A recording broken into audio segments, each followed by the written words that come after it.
going on right now in Western North Carolina. We're currently loading up right now. We're getting ready to head out that way, help out in any way possible. We're going to try to bring some supplies.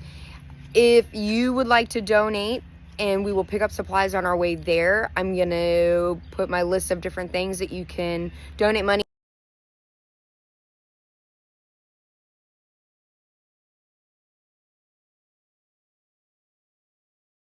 It will 100%, all of it will go to Western North Carolina and supplies.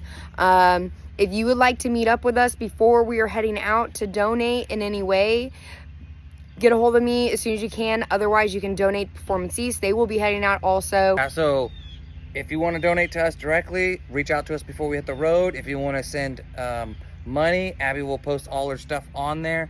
And then what we'll do is along the way, we'll pick up as much stuff. We're going to bring the brig trailer.